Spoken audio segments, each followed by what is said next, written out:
This video is sponsored by no one because only 10 people watch my videos. Video game movies have not been great.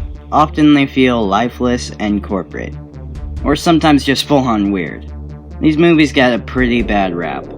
The only video game movie I've seen is the Sonic movie, and I thought it was a solid blockbuster. Many people say this is the best video game movie. It has a 63% on Rotten Tomatoes. Yeah, so video game movies kind of suck.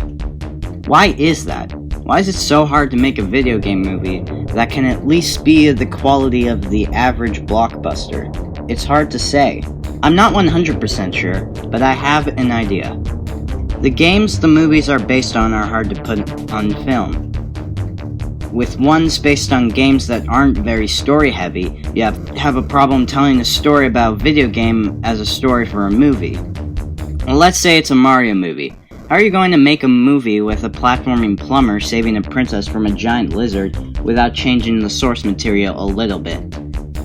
But the Super Mario movie did that way too much and failed horribly.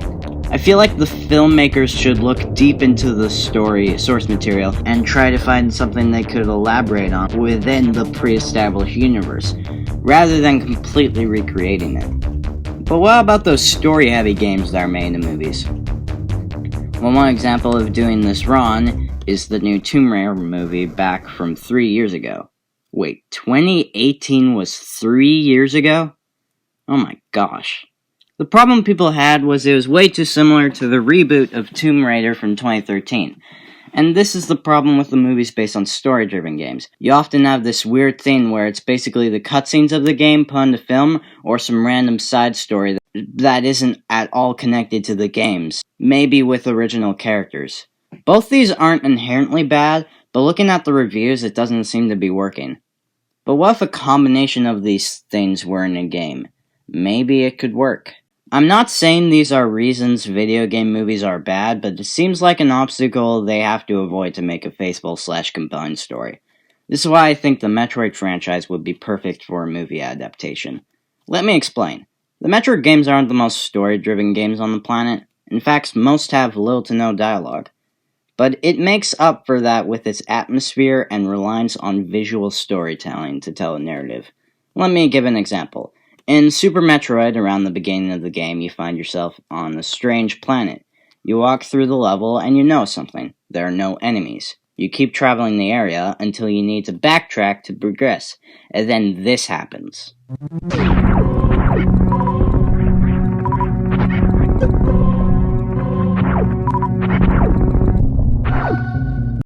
That whole sequence was told with no words. I think there's much story you can dig up and make an original Metroid movie from the games that still follows the basic theme of the games without feeling flat. Let's say it's an origin story of sorts, but it still has the classic Metroid action you'd see in the games, giving Samus external conflict and potentially internal conflict that needs to be resolved.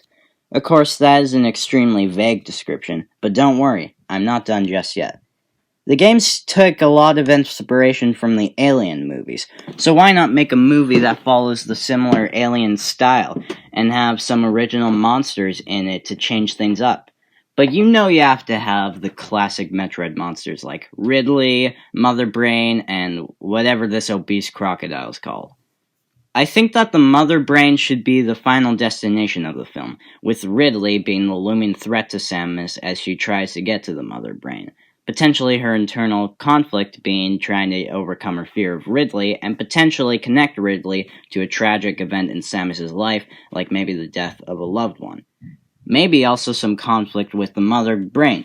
Potentially she could constantly get into her mind and try to persuade her to join her side, using multiple tactics to try to accomplish that. Maybe even get close when she potentially reveals the Galactic Federation's secrets. Maybe the Federation acts the same way, constantly telling her to resist the brain's temptation to stick with the mission. Maybe the person helping through the mission could be a young member of the Federation who only wants to follow orders and to ensure he doesn't get fired or worse. That could make for some interesting conflict. I think that would make an interesting storyline in general.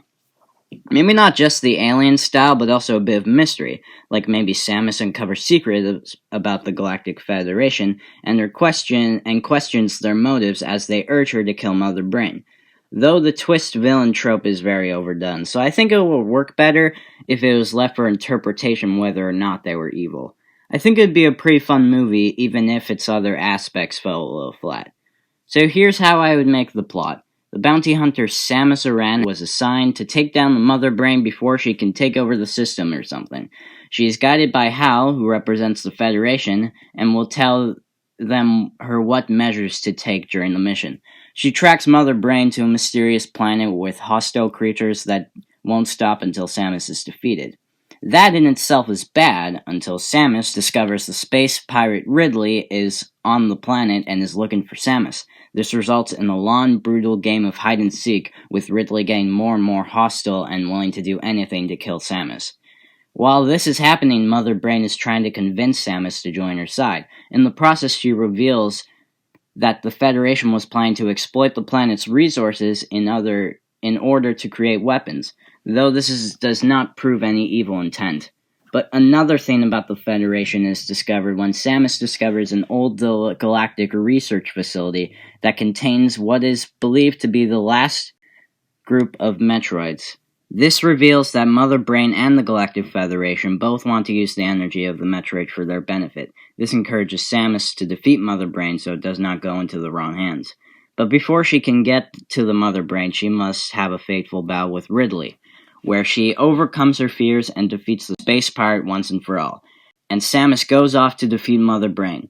The long battle results in Mother Brain being defeated, but it triggers a self-destruct sequence that will destroy the entire planet. She is told by Hal to retrieve the Metroids, but Samus says that it'd be better if the Metroids die so that they can never be put into the wrong hands. Hal reluctantly agrees, knowing that it could get him fired or even arrested.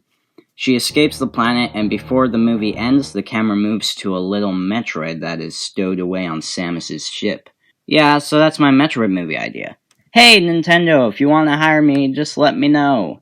The whole video was an excuse for me to talk about this movie idea I had, and stuff I said in the beginning isn't really a video game movie formula that will automatically make video game movies good, because I honestly think that the video game movies failed for other filmmaking problems that they had. And again, I'm not a movie expert or a professional at, well, anything really. Anyway, it's kind of sad how this movie will probably never be made because life sucks. Wait a minute. It was my idea to make it. I have no idea what I'm doing, but if I work hard enough, maybe I can make something truly amazing. Let's do it.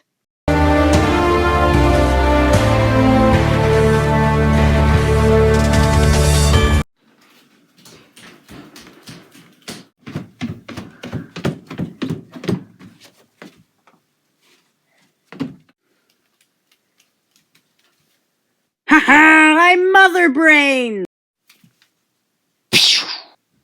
No!